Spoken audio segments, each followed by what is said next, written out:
कहानी की शुरुआत में हमें धरती से बहुत ऊंचाई पर स्थित एक रहस्यों से भरी अनजान दुनिया को दिखाया जाता है।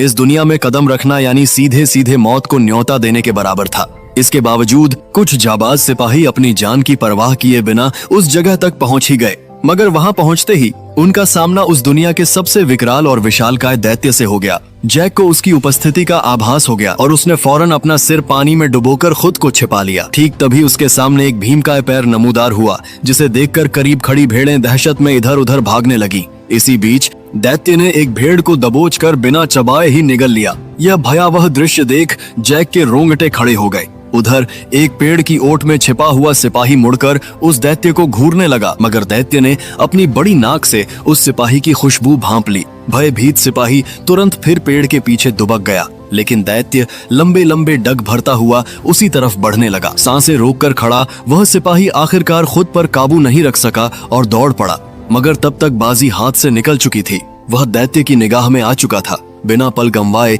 दैत्य ने पूरे पेड़ को जड़ से उखाड़कर फेंक दिया। सिपाही जान बचाने की खातिर दौड़ने लगा, पर उसके नन्हे कदम उस दैत्य की लंबी टांगों का मुकाबला नहीं कर सके। दैत्य ने तेजी से आगे बढ़कर एक ही वार में उसे बेहोश कर दिया। इंसान को पहली बार निहारते हुए वह उसके करीब झुका और गौर से जांचने लगा। ठीक जब वह उसे उठाकर ले जाने ही वाला था, तभी कप्तान तलवार थामे उसकी तरफ लपका और पूरी शक्ति से तलवार दैत्य की एड़ी में उतार दी। दर्द से बिलबिलाकर दैत्य पलटा, मगर अगले ही पल एक हल्की सी ठोकर से उसने कप्तान को दूर उछाल दिया। इसके बाद उसने अपने पैर में धंसी तलवार खींच निकाली और दोनों सिपाहियों को उठाकर भोजन बनाने के इरादे से ले गया। दूरी से यह सब देखकर जैक को एहसास हुआ कि यहाँ आकर उसने कितनी बड़ी भूल कर डाली है। दरअसल कुछ दिनों पहले जैक को एक पादरी की मार्फत कुछ जादुई बीज हासिल हुए थे, मगर जब उसकी प्रेमिका जो एक राजकुमारी थी उससे मिलने आई, तभी उन्हीं बीजों में से एक बीज पानी छूते ही तेजी से बढ़ने लगा। नतीजन पूरा लकड़ी का मकान जोर जोर से डोलने लगा और नीचे से विचित्र डरावनी आवाजें उठने लगी। दोनों दहशत में वहीं पर खड़े रह गए और अचानक धरती फट पड़ी और एक विशाल लता मकान को चीरती हुई आसमान की ओर बढ़ने लगी। यह देख राजकुमारी बदहवास होकर भागने का प्रयास करने लगी, मगर तभी एक मेज उस पर आ गिरी। जैक उसे बचाने दौड़ा, मगर बेलों ने उसे उठाकर घर से बाहर फेंक दिया। ठीक उसी पल एक लकड़ी का दरवाजा खुल गया और राजकुमारी को बचकर निकलने का रास्ता नजर आया, मगर जैसे ही वह बाहर की ओर लपकी, बेल ने दरवाजा भड़ाक से बंद कर दिया। राजकुमारी दरवाजा खोलने की जद्दोजहद करती रही, लेकिन वह टस से मस न हुआ। यह देखते ही जैक ने बेलों को काट गिराने के लिए फौरन एक कुल्हाड़ी उठा ली, मगर तभी पूरा घर जड़ों समेत उखड़कर आसमान की ओर उठने लगा और आखिरी क्षण में जैक ने छलांग लगाकर किनारा थाम लिया। बेलें इतनी तेजी से फैल रही थीं कि चंद सेकंडों में ही मकान हजारों मीटर ऊंचाई पर जा पहुंचा। जैक ने पूरी ताकत लगाकर कुल्हाड़ी से बेल पर वार करना शुरू किया।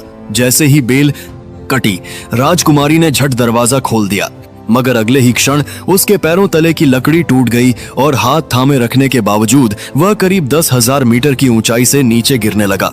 जैक जादुई बेलों से फिसलता हुआ जमीन की तरफ लुढ़कने लगा, मगर रास्ते में बेलों ने उसकी रफ्तार कुछ धीमी कर दी और अंततः वह जमीन पर आ गिरा और बेहोश हो गया। हालांकि राजकुमारी की किस्मत उतनी अच्छी नहीं थी, क्योंकि बेल उसे लेकर आसमान के उस पार चली गई। अगली सुबह जब जैक हड़बड़ाकर जागा तो सामने राजा को खड़ा पाया, जो राजकुमारी को तलाश रहा था। इसे देख जैक के हाथ पांव फूल गए और लाचारी में उसने राजा को सारी बात बता दी। जैसे ही जैक ने आसमान की तरफ इशारा किया, सबकी निगाहें उस विशाल लता पर टिक गईं, जो सीधे आसमान को चीरती हुई ऊपर बढ़ रही थी। सच्चाई जानते ही राजा ने बिना देर किए सैनिकों का एक दस्ता जैक के साथ राजकुमारी को छुड़ाने भेज दिया। जल्द ही सब वो लता पकड़कर चढ़ते चढ़ते बादलों के पार जा पहुंचे। इसके बाद कप्तान आगे आया और एक तरफ से दूसरी तरफ फिसलना शुरू किया, क्योंकि राजकुमारी तक पहुंचने का यही इकलौता मार्ग था। मजबूरन जैक ने अपनी बेल्ट खोलकर खुद को तैयार किया, मगर जैसे ही वह आगे कदम बढ़ाने की सोच रहा था, पास खड़े घुंघराले बालों वाले व्यक्ति ने उसे जोरदार लात मारकर धकेल दिया।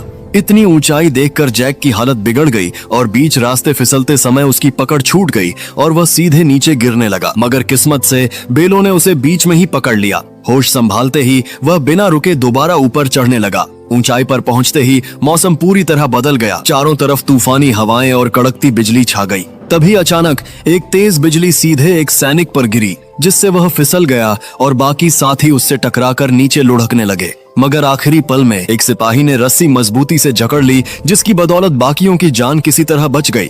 जो सिपाही नीचे लटक गए थे वे अब हवा में झूल रहे थे और अगर उन्हें तुरंत ऊपर न खींचा गया तो पूरी टुकड़ी संकट में पड़ सकती थी। तभी रेड्रिक ने पास खड़े अपने साथी से कहा कि रस्सी काट डालो। यह सुझाव उस आदमी को भा गया और उसने फौरन अपने पैर में छिपा चाकू निकाल लिया। नीचे लटके सैनिक ऐसा न करने की गुहार लगाते रहे, मगर बिना जरा भी रहम खाए उसने रस्सी काट दी और लटके हुए सैनिक करीब 10,000 फीट की ऊंचाई से नीचे जा गिरे। किसी तरह बाकी बचे सैनिक ऊपर पहुंच गए और तब तक सुबह भी हो चुकी थी।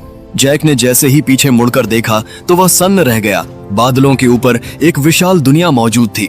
यह मंजर देखते ही सब उसी ओर बढ़ चले। तभी कप्तान की नजर जमीन पर पड़े ताजा पैरों के निशानों पर गई, जिससे उसने अंदाजा लगाया कि राजकुमारी नीचे नहीं गिरी बल्कि यहीं कहीं मौजूद है। जब सब गुफा से बाहर निकले तो सामने का नजारा देखकर कप्तान हैरत में पड़ गया, क्योंकि यह दुनिया अनुमान से कहीं ज्यादा विशाल थी। सभी आगे बढ़ते हुए इलाके की छानबीन करने लगे। तभी उनकी नजर पेड़ों की टहनियों पर पड़ी जहां राजकुमारी के छोड़े निशान मिले। इसी दौरान जैक को जमीन पर वही किताब भी मिल गई जो उसने कभी राजकुमारी को भेंट की थी। फिर टूटी हुई टहनियों को देखकर उन्हें यकीन हो गया कि राजकुमारी को कोई खौफनाक जीव उठा ले गया है। इसके बाद सब दो दलों में बंटकर अलग अलग दिशाओं में राजकुमारी की खोज में निकल पड़े। रास्ते में जैक और उसके साथी एक नदी किनारे पहुंचे जहां उन्हें मोटी तगड़ी भेड़ों का एक झुंड नजर आया। कई दिनों की भूख के चलते उन्होंने एक भेड़ पकाने की सोची, मगर जैसे ही वे भेड़ पकड़ने का प्रयास करने लगे गलती से पास बिछा जाल सक्रिय हो गया। जैक ने फौरन चाकू निकालकर पूरे दमखम से जाल काटना शुरू किया, जबकि कप्तान भी रस्सी काटने में जुटा था। मगर तभी उसकी नजर एक अजीब चीज पर पड़ी। आसपास के सारे कौवे घबराकर उड़ गए और तमाम भेड़ें भी एक साथ दूसरी दिशा में भाग निकली। कप्तान को कुछ शक हुआ, फिर भी वह रस्सी काटता रहा और जैसे तैसे दोनों जाल से आजाद हो गए। मगर तभी जंगल से एक डरावनी गर्जना गूंजी और अगले ही पल एक विशालकाय दैत्य सामने आ खड़ा हुआ, जिसने दोनों सैनिकों को पकड़कर अपने साथ ले लिया। जैक चुपचाप दैत्य का पीछा करता रहा ताकि सही मौका मिलते ही वो अपने साथियों समेत राजकुमारी को भी बचा सके। दूसरी तरफ रेड्रिक दोनों सैनिकों के साथ एक चट्टान के किनारे जा पहुंचा। गंजे सिपाही को लगा कि यूं तलाशते रहना बेकार है, इसीलिए वह कोई और रास्ता ढूंढने आगे बढ़ चला। मगर तभी रेड्रिक ने अपनी चाल चली। वह जानबूझकर कहने लगा, अरे देखो वहाँ इजाबेल है। यह सुनते ही वो गंजा आदमी पलटकर चट्टान की ओर आया। रेड्रिक ने मौके का फायदा उठाकर उसे सीधे गहरी खाई में धकेल दिया। यह देख उसका दोस्त ठहाके लगाकर हंसने लगा, मगर तभी एक विशाल हथेली ने उसे अचानक जकड़ लिया। ठीक उसी पल पीछे से पहाड़ जैसा एक और दैत्य उभर आया। रेड्रिक डर के मारे धड़ाम से जमीन पर बैठ गया और झट अपने थैले में कुछ खोजने लगा। जैसे ही दैत्य उसे पकड़ने हाथ बढ़ाने लगा, ठीक उसी क्षण रेड्रिक ने एक चमकदार मुकुट बाहर निकाल लिया। मुकुट देखते ही दैत्य वहीं थम गए, मानो किसी अनदेखी शक्ति ने उन्हें बांध दिया हो। असल में यह एक जादुई मुकुट था जिसके सिर पर यह शक्तिशाली ताज सजता। दैत्य उसकी हर आज्ञा मानने को विवश हो जाते। इधर जैक दैत्य का पीछा करते करते उनके अड्डे तक जा पहुंचा और वहां का दृश्य देखकर वो दंग रह गया, क्योंकि चारों तरफ मनोहर झरने और ऊंचे ऊंचे पर्वत किसी जन्नत से कम न लग रहे थे। वहीं 2 सिरों वाला एक दैत्य राजकुमारी को पिंजरे में बंद रखे था। फिर वह उसे बाकी दैत्यों के बीच ले गया, जहां सारा जनसमूह उसकी ओर टकटकी लगाए देखने लगा। तभी वह दैत्य भी लौट आया, जिसने कप्तान और उस मोटे सैनिक को पकड़ा था और उसने उन्हें लाकर पिंजरे के पास पटक दिया। इसे देखकर 2 सिरों वाले दैत्य को शक हुआ कि शायद कुछ और इंसान भी यहाँ छिपे हों, इसीलिए उसने जमीन पर पड़े मोटे सैनिक को उठाया और उसकी गर्दन मरोड़कर जिंदा ही निकल गया। इसके बाद उसने उसका कवच बाहर उगल दिया। जब वह दैत्य कप्तान को धमकाने लगा कि राजकुमारी को भी जिंदा खा जाएगा, तभी पास से एक आवाज उभरी जिसने सबका ध्यान खींच लिया। वह आवाज किसी और की नहीं, उसी गद्दार रेड्रिक की थी। उसके सिर पर सजे मुकुट को देखते ही सब दैत्य फौरन घुटनों के बल झुक गए और उसी क्षण उसका असली मंसूबा सबके सामने उजागर हो गया। वह सीधे 2 सिरों वाले दैत्य के पास गया और उसे झुकने का हुक्म सुनाया। मुकुट देखकर दैत्य लाचार होकर झुक गया और फिर रेड्रिक उसके चेहरे पर पांव रखते हुए धीरे धीरे सिंहासन की ओर बढ़ गया। उसी पल से वह दैत्यों की दुनिया का नया राजा बन बैठा। उसने इंसानों पर चढ़ाई कर पूरी दुनिया पर राज करने का ऐलान कर दिया, जिसे सुनकर दैत्य सेना खुशी से उछल पड़ी। मगर 2 सिरों वाले दैत्य के मन में कुछ और ही चल रहा था। उधर दैत्य ने कप्तान को पकाने के लिए उठाकर सीधे चिपचिपे आटे पर पटक दिया। वह जितना छटपटाता उतना ही उसमें धंसता चला गया। तभी दैत्य आगे बढ़ा और उसने मुट्ठी भर आटा कप्तान पर उड़ेल दिया। इसके बाद कप्तान को मोड़कर एक ओर रख दिया। अब बस सब्जियां डालना बाकी रह गया था। जैसे ही वह सब्जियां लाने गया, ठीक उसी पल जैक चुपके से वहां आ पहुंचा। जैक को देखते ही राजकुमारी बेहद प्रसन्न हो उठी, मगर उसने तुरंत इशारे से उसे खामोश रहने को कहा। उधर दैत्य अब भी अपने काम में उलझा हुआ था और इसी दौरान जैक धीरे धीरे राजकुमारी के करीब पहुंच गया। उसने पिंजरे का ताला खोलने की कोशिश की, मगर यह उसके वश की बात न थी। तब राजकुमारी ने कहा कि पहले कप्तान को बचाया जाए, जिसे दैत्य ने सूरों की कतार में लेटा रखा था। जैक फौरन उसके पास पहुंचा और चाकू से उसे उस लसदार आटे से अलग करने लगा। ठीक उसी समय दैत्य मसाला लेकर लौटने लगा। यह देखते ही जैक ने जल्दी से चाकू कप्तान को थमाया और खुद छिप गया। नसीब से दैत्य को अभी तक कोई शक नहीं हुआ। उसने कुछ नुकीली लकड़ियां उठाई और कप्तान की आंखों के सामने पास पड़े सुअर में घोंप दी। अभी तक चीखती वह सुअर तुरंत शांत हो गई। अब बारी कप्तान की थी। दैत्य ने बेरहमी से वार किया, मगर निशाना थोड़ा चूक गया। यह देखकर कप्तान डर से बेहोश हो गया। इसके बाद दैत्य ने सबको उठाकर पास जल रहे भट्टे में डाल दिया। अब उन्हें बचाने वाला सिर्फ जैक ही बचा था। इस बीच जैक लोहे की रिंग पर चढ़ चुका था और दैत्य को इसकी भनक तक नहीं थी। तभी दैत्य ने एक धारदार चाकू उठाया और सीधे राजकुमारी की ओर बढ़ा। बिना देरी किए उसने हाथ अंदर डालकर राजकुमारी को बाहर निकाला और मेज पर लिटाकर काटने की तैयारी करने लगा। ठीक तभी जैक ने चुपके से पास पड़ा एक भारी चाकू उठा लिया। बेखबर दैत्य राजकुमारी पर वार करने ही वाला था कि जैक ने छुरी सीधे उसकी पीठ में घोंप दी। दर्द से दैत्य जोर जोर से चिल्लाने लगा, मगर जैक ने छुरी मजबूती से थामे रखी। तभी बेकाबू होकर दैत्य दीवार से जा टकराया और वहीं ढेर हो गया। यह देखकर राजकुमारी और कप्तान दोनों हैरान रह गए। इसके बाद तीनों तुरंत उस जादुई बेल की ओर जाने लगे, मगर वहां पहले से ही रेड्रिक का भेजा एक दैत्य पहरा दे रहा था। तभी जैक के दिमाग में एक विचित्र तरकीब सूझी। वह मधुमक्खियों का एक छत्ता लेकर कप्तान के साथ दबे पांव उस दैत्य के करीब पहुंच गया। फिर कप्तान ने दैत्य का हेलमेट खोला और जैक ने छत्ता उसके मुंह में डाल दिया। दैत्य अब भी बेखबर होकर सोया हुआ था और उसे अंदाजा तक नहीं था कि उसके साथ क्या होने जा रहा है। जैसे ही जैक ने छत्ता अंदर रखा, कप्तान ने फौरन हेलमेट बंद कर दिया और फिर दोनों तेजी से भागकर पास की चट्टान की ओट में जा छिपे और इंतजार करने लगे। कुछ ही पलों में दैत्य मधुमक्खियों के डंक से तड़प कर उठ खड़ा हुआ और दर्द से बिलबिलाते हुए अपना शरीर झटकने लगा। मगर जितना ज्यादा वह छटपटाता, मधुमक्खियां उतना ही ज्यादा उस पर टूट पड़ती। घबराकर दैत्य वहां से भागने लगा, लेकिन फिसलकर पत्थरों से जा टकराया और लुढ़कता हुआ चट्टान के किनारे तक पहुंच गया। लगने लगा कि अब वह गिरने ही वाला है। तभी उसने अचानक अपना हेलमेट उतार फेंका। यह देख तीनों एक पल के लिए चौंक उठे, मगर तभी एक मधुमक्खी सीधे उसकी तरफ उड़ी और अगले ही पल उसने दैत्य को जोरदार डंक मार दिया, जिससे उसका संतुलन बिगड़ गया और वह सीधे नीचे जा गिरा। यह देखकर तीनों खुशी से झूम उठे। उन्हें भरोसा नहीं हो रहा था कि उन्होंने इतने बड़े दैत्य को इतनी आसानी से मार दिया। इसके बाद तीनों ने तुरंत वहां से निकल जाने का फैसला किया, मगर अचानक कप्तान ठहर गया। उसने बताया कि रेड्रिक से मुकुट छीनने के लिए उसे यहीं रुकना होगा। इसलिए जैक ने उसे चाकू थमाया और राजकुमारी के साथ नीचे उतरना शुरू कर दिया। इसी दौरान वह दैत्य बेलों से टकराते हुए आखिरकार नीचे आ गिरा। तेज धमाके की आवाज सुनकर राजा फौरन अपने तंबू से बाहर निकला और इस खौफनाक दैत्य को देखकर सहम गया। जल्द ही गांव के लोग भी वहां जमा हो गए। तभी राजा ने अनिच्छा के बावजूद प्रजा की सलामती और दैत्यों को यहां आने से रोकने के लिए एक बड़ा फैसला ले लिया। उसने तुरंत जनरल को आदेश दिया कि बेल को काट गिराया जाए। सैनिकों ने विशाल लोहे की कीलें उस बड़ी बेल में ठोक दी, फिर उन पर मजबूत हुक कस दिए और कुछ बैलों को घोड़ों की सहायता से उसे खींचना शुरू कर दिया। धीरे धीरे वह विशाल बेल जड़ों समेत डगमगाने लगी, मगर इससे नजदीक खड़े सैनिक अचानक खतरे में पड़ गए। तभी बीच वाली मोटी बेल भी टूटने लगी। ऊपर खड़े सैनिक नीचे गिरने लगे, जिससे चारों तरफ हड़कंप मच गया। उधर जैक और राजकुमारी बेल के सहारे नीचे उतर रहे थे, मगर जैसे ही उन्होंने नीचे झांका तो घबरा उठे, क्योंकि बेल बेकाबू हो चुकी थी और किसी भी पल टूट सकती थी। उसी क्षण जैक ने मौका पाकर राजकुमारी को कसकर थामा और झट एक लटकती डाल पकड़ ली। दोनों हवा में झूलते हुए तेजी से नीचे की ओर बढ़ने लगे। आखिरकार जब वे गिरे तो नीचे पड़े घास के ढेर ने उनकी रफ्तार थाम ली और इस तरह दोनों सही सलामत जमीन पर आ पहुंचे। ठीक उसी वक्त रेड्रिक ने सारे दैत्यों को जमा कर इंसानों पर धावा बोलने की तैयारी शुरू कर दी। तभी दो सिरों वाले दैत्य को इंसान की आहट महसूस हुई, जिससे कप्तान छिप गया। इसी बीच रेड्रिक ने आगे बढ़ते हुए बेल उगाने वाले जादुई बीज निकाले, मगर तभी अचानक कप्तान उस पर झपट पड़ा, जिससे जादुई बीज चट्टान पर ही छूट गए और रेड्रिक सीधे नीचे गड्ढे में जा गिरा। रेड्रिक डर से दैत्यों को पुकारने लगा, जबकि कप्तान उसके सामने लड़ने को तैयार खड़ा हो गया। तभी दो सिरों वाले दैत्य ने बाकी दैत्यों को उसे बाहर निकालने का हुक्म दिया। दैत्य चट्टाने तोड़ने लगे और नीचे कप्तान और रेड्रिक के बीच लड़ाई शुरू हो गई। रेड्रिक ने अपनी लंबी तलवार के दम पर कप्तान को गिरा दिया और उसका चाकू दूर जा गिरा। इसके बाद उसने मौके का फायदा उठाकर लगातार वार करने शुरू किए, मगर कप्तान ने किसी तरह उसका हमला रोक लिया और दोनों में ताकत की जंग छिड़ गई। जल्द ही कप्तान कमजोर पड़ने लगा और रेड्रिक ने उसे पानी में डुबो दिया। तभी अचानक उसकी नजर उस चाकू पर पड़ी जो बहता हुआ उसकी तरफ आ रहा था। कप्तान ने सही वक्त पर उसे दांतों से जकड़ लिया और फौरन रेड्रिक के चेहरे पर वार कर दिया। इस अचानक हमले से रेड्रिक आगाबूला हो उठा। उसने अपने हथियार के बल पर कप्तान को पीछे ढकेला। कप्तान लाचार होकर पीछे हटता गया और आखिरकार किनारे तक जा पहुंचा।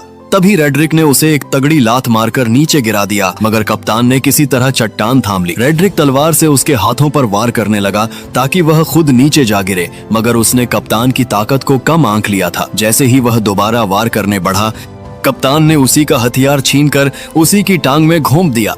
दर्द से रेड्रिक चीख उठा और इसी मौके का फायदा उठाकर कप्तान ने तलवार सीधे रेड्रिक के पेट में उतार दी। इस अचानक हमले से रेड्रिक ने वहीं दम तोड़ दिया और उसके मरते ही मुकुट की जादुई शक्ति भी समाप्त हो गई। कप्तान किसी तरह ऊपर चढ़ाया और मुकुट वापस लेने बढ़ा, मगर तभी ऊपर की गुफा ढह गई और 2 सिरों वाला दैत्य उससे पहले ही मुकुट उठा ले गया। उसने मुकुट अपनी उंगली में पहन लिया और खुद को नया शासक घोषित कर दिया। मुकुट धारण करते ही उसकी शक्ति फिर लौट आई, जिसे देखकर बाकी दैत्यों ने भी घुटने टेक दिए। तभी कप्तान ने देखा कि धरती की ओर लौटती वह एकमात्र बची बेल अब कभी भी टूटकर गिर सकती है।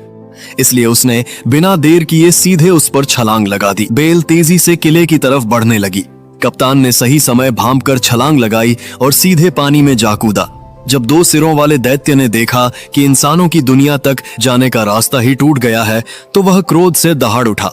तभी अचानक छोटे सिर ने जमीन पर पड़े उस थैले की ओर इशारा किया जिसमें जादुई बीज भरे थे। 2 सिरों वाले दैत्य ने उसे उठाया और अपने हाथ में खोला। उसमें 4 जादुई बीज थे, जिन्हें देख वह खुशी से उछल पड़ा। उसने फौरन फूंक मारकर बीज पानी में फेंक दिए। पानी छूते ही बीज तुरंत उगने लगे और अगले ही पल जमीन को चीरती हुई 4 विशाल बेलें बाहर निकल आईं। इसके बाद 2 सिरों वाले दैत्य ने जोरदार आदेश दिया और सभी दैत्य उस बेल पर सवार होकर इंसानों की दुनिया की तरफ बढ़ने लगे। आखिरी क्षण में 2 सिरों वाला दैत्य भी छलांग लगाकर नीचे कूद पड़ा और बेलों के सहारे फिसलते हुए जमीन की ओर बढ़ने लगा। उसी समय जैक घोड़े को पानी पिला रहा था। तभी अचानक उसकी नजर आसमान की तरफ उठी। उसने देखा कि सारे दैत्य तेजी से नीचे उतर रहे हैं। बिना एक पल गंवाए वह घोड़े पर सवार होकर राजा को आगाह करने दौड़ पड़ा। उधर राजा की सेना आराम से किले की ओर बढ़ रही थी। तभी जैक की नजर उन पर पड़ी। वह चिल्लाकर दैत्यों के आने की खबर देने लगा, मगर राजा को पहले कुछ समझ नहीं आया। तभी पीछे के जंगल से अचानक कई दैत्य निकल पड़े और जहां जहां से वे गुजरते वहां सब कुछ तहस नहस कर देते। कोई भी उन्हें थाम नहीं पा रहा था। जल्द ही दैत्य सेना करीब आ गई और उन्होंने एक सैनिक को पकड़कर जिंदा निगल लिया। घोड़ों पर सवार लोग भी उनकी रफ्तार से बच न सके। इस वक्त इंसान उनके सामने पूरी तरह बेबस थे। तभी एक टेढ़े चेहरे वाले दैत्य ने पास की पवन चक्की का पंखा तोड़कर राजकुमारी की तरफ फेंक दिया, जो जमीन पर गिरते ही सब कुछ चूर चूर कर गया और राजा का मुकुट भी नीचे गिर पड़ा। उधर किले पर तैनात सैनिकों ने राजा की सेना को नजदीक आते देख तुरंत भीतर युद्ध की तैयारी की खबर भिजवा दी। कप्तान ने फौरन सैनिकों की मदद से खाई में तेल डलवा दिया ताकि दुश्मन को रोका जा सके। जैसे ही राजा की सेना किले के करीब पहुंची, उसने तीर चलाने का हुक्म दे दिया और देखते ही देखते सैकड़ों जलते तीर दुश्मन की ओर छोड़ दिए गए। जैसे ही ये तीर तेल से टकराए, चारों ओर आग भड़क उठी और इसी बीच राजा की सेना सुरक्षित किले के भीतर पहुंच गई। राजकुमारी को सही सलामत देखकर कप्तान ने तुरंत किले का द्वार बंद करने का आदेश दिया, मगर उसी समय जैक अब भी बाहर था और दैत्य उसका पीछा कर रहे थे। जैसे ही किले का दरवाजा बंद होने लगा, जैक घबरा उठा, मगर आखिरी क्षण में उसने घोड़े समेत छलांग लगाकर अंदर घुसने में कामयाब हो गया। हालांकि उसके पीछे पीछे 2 सिरों वाला दैत्य भी दरवाजे पर चढ़ आया, मगर तभी कप्तान ने उस पर हमला बोल दिया और वह सीधे जलती हुई आग की लपटों में जा गिरा। जल्द ही आग ने उसे पूरी तरह घेर लिया। हैरानी की बात यह थी कि उसके अपने साथी भी उसे बचाने नहीं आए, बल्कि बस खड़े होकर उसे जलते देखते रहे। उधर लोग अभी आपस में बातें ही कर रहे थे कि अचानक आसमान से एक विशाल लोहे का बैल तेजी से किले की तरफ आया। उसने दीवार को तहस नहस कर दिया और सीधे नीचे जा गिरा। इससे पहले कि कोई कुछ समझ पाता, अचानक युद्ध का नगाड़ा बज उठा। तभी 2 बड़े लोहे के हुक किले के दरवाजे की ओर फेंके गए, जिन्हें दैत्य पूरी ताकत से खींचने लगे। तभी इंसानों और दैत्यों के बीच खींचतान छिड़ गई। असल में यह सब टेढ़े चेहरे वाले उस दैत्य की चाल थी, जिसने और ज्यादा दैत्यों को बुलाकर किले का दरवाजा तोड़ने का हुक्म दिया। भीतर का माहौल पूरी तरह अफरा तफरी में बदल गया। राजकुमारी जैक को लेकर किले के भीतरी हिस्से की ओर भागी। उधर राजा ने सभी सैनिकों को धनुष वाली बंदूक इस्तेमाल कर दैत्यों को रोकने का आदेश दिया। जल्द ही और ज्यादा दैत्य आ धमके और उन्होंने पूरी ताकत से खींचना शुरू कर दिया। तभी कप्तान के इशारे पर सैनिकों ने ढेरों धनुष छोड़े जो सीधे लकड़ी के दरवाजे पर जा लगे। सटीक निशाना लगते ही सैनिक फौरन धनुष वाली गाड़ियां पीछे खींचने लगे। किले की सेना टुकड़ियों में बंट गई और राजा भी मदद के लिए आ पहुंचा। वह कप्तान से दैत्यों की कमजोरी पूछ ही रहा था कि आसमान से एक जलता हुआ पेड़ गिरा जिसने सैनिकों को तितर बितर कर दिया। अगले ही पल कई और जलते पेड़ सैनिकों पर बरसने लगे जिससे उनकी पकड़ ढीली पड़ने लगी। लग रहा था कि दरवाजा जल्द ही टूट जाएगा। तभी राजकुमारी जैक को लेकर किले के भीतर पहुंची, मगर अचानक एक भारी दहाड़ और जमीन में फैलती दरारों ने उनका ध्यान अपनी तरफ खींच लिया। डर के मारे दोनों पीछे हट गए और कुछ पत्थर ऊपर की ओर उछलने लगे। नीचे से अचानक दो विशाल हाथ बाहर निकल आए। यह वही दो सिरों वाला दैत्य था जो पहले आग में गिरने के बावजूद बच निकला था, क्योंकि पानी के नीचे होने की वजह से आग उसका कुछ नहीं बिगाड़ पाई थी और वह नीचे के रास्ते से चुपचाप किले के अंदर घुस आया। अचानक उसे राजकुमारी की खुशबू महसूस हुई। जैक ने डरते डरते कंबल खोला और देखा कि दैत्य की नजर अभी तक उन पर नहीं पड़ी, मगर तभी गुस्से में दैत्य ने पास रखा शीशा तोड़ डाला। घबराहट में कंबल में दुबके दोनों कांपने लगे, मगर दैत्य ने सीधे ऊपर से उन्हें देख लिया। जैक ने पूरी ताकत लगाकर राजकुमारी को थामा और दौड़ पड़ा, मगर दैत्य लगातार उनका पीछा करता रहा। कोई राह न मिलने पर दोनों मजबूरन ऊपरी मंजिल की ओर भागे और कदम रोकने का साहस भी नहीं जुटा पा रहे थे। मगर तभी एक हाथ बगल से निकला और राजकुमारी को जकड़ लिया। जैक ने पास पड़ी कुल्हाड़ी उठाई और बिना देरी किए उस पर वार कर दिया, मगर दैत्य ने दूसरे हाथ से उसे भी थाम लिया। छोटा सिर जैक का मजाक उड़ाने लगा। तभी गुस्से में जैक ने सीधे कुल्हाड़ी से वार कर उसका हेलमेट तोड़ डाला। क्रोध में दैत्य ने अपना विशाल मुंह खोल दिया। ठीक तभी जैक ने लॉकेट में छिपा जादुई बीज निकाला और सीधे उसके मुंह में उछाल दिया। जादुई बीज सीधे उसके पेट में उतर गया, जिससे दो सिरों वाले दैत्य को कुछ गड़बड़ महसूस होने लगी और उसने फौरन दोनों को जमीन पर पटक दिया। तभी अचानक उसके शरीर से एक बेल फूट पड़ी और दोनों डर के मारे पीछे हट गए। चंद ही पलों में कई सारी बेलें पूरी रफ्तार से उसका शरीर चीरती हुई बाहर निकल आईं, जिससे पूरा हॉल तबाह हो गया। अचानक राजा का मुकुट पहना हुआ हाथ भी जैक के पास आ गिरा। उधर बाहर तैनात सैनिक अब भी दैत्यों को रोकने में जुटे हुए थे, मगर टेढ़े मुंह वाले दैत्य की एक हुंकार पर सारे दैत्य धीरे धीरे आगे बढ़े और सैनिकों को एक एक कर पछाड़ते चले गए। किले का दरवाजा धीरे धीरे खुल गया। कप्तान ने फौरन सैनिकों से लोहे का दरवाजा बंद करने को कहा। ठीक उसी क्षण टेढ़े मुंह वाला दैत्य अपने साथियों समेत धुंध से धीरे धीरे प्रकट हुआ, मगर लोहे का दरवाजा उसे ज्यादा देर तक न रोक सका। उसने एक ही झटके में दरवाजा तोड़ डाला। तभी वह दैत्य अपने साथियों के साथ किले के भीतर घुस आया। वहां खड़े सैनिकों को देखकर दैत्य उन पर हमला बोलने ही वाले थे कि पीछे से अचानक एक आवाज गूंजी और सभी दैत्यों का ध्यान उसी आवाज पर टिक गया। और टेढ़े दैत्य ने भीड़ में गौर से देखा और अचानक उसने अपना हथियार जमीन पर गिरा दिया। यह देख बाकी दैत्य भी हथियार त्याग कर सभी इंसानों के सामने घुटनों के बल बैठ गए। यह नजारा देखकर कप्तान भी हैरान रह गया। तभी अचानक जैक वो ताज पहनकर आगे आया और उसने सभी दैत्यों को अपनी दुनिया में वापस लौटने का आदेश दे दिया। इसके बाद सभी दैत्य अपनी दुनिया में वापस चले जाते हैं और इसके बाद सारी बेलों को कटवा दिया जाता है। फिर कुछ ही दिनों बाद जैक और प्रिंसेस की शादी हो जाती है और उनके 2 बच्चे भी हो चुके थे, जिन्हें जैक उन दैत्यों की कहानी सुना रहा था। तभी बच्चे पूछते हैं कि वह ताज कहाँ है। तब जैक कहता है कि वह ताज आज भी सेफ है, क्योंकि उस ताज को काफी खूबसूरत बना दिया गया है और उसे ऐसी जगह पर रख दिया गया है जहाँ पर उसे दूर दूर से लोग देखने के लिए आते हैं और आज तक किसी को भी उसकी रियलिटी के बारे में कुछ नहीं पता। और इसी सीन के साथ ये कहानी यहाँ पर ही खत्म हो जाती है। तो दोस्तों, उम्मीद है कि आपको ये कहानी पसंद आई होगी। अगर आपको ये वीडियो अच्छा लगा हो तो वीडियो को लाइक करें और ऐसे ही मजेदार कहानी देखने के लिए हमारी चैनल को सब्सक्राइब जरूर करें।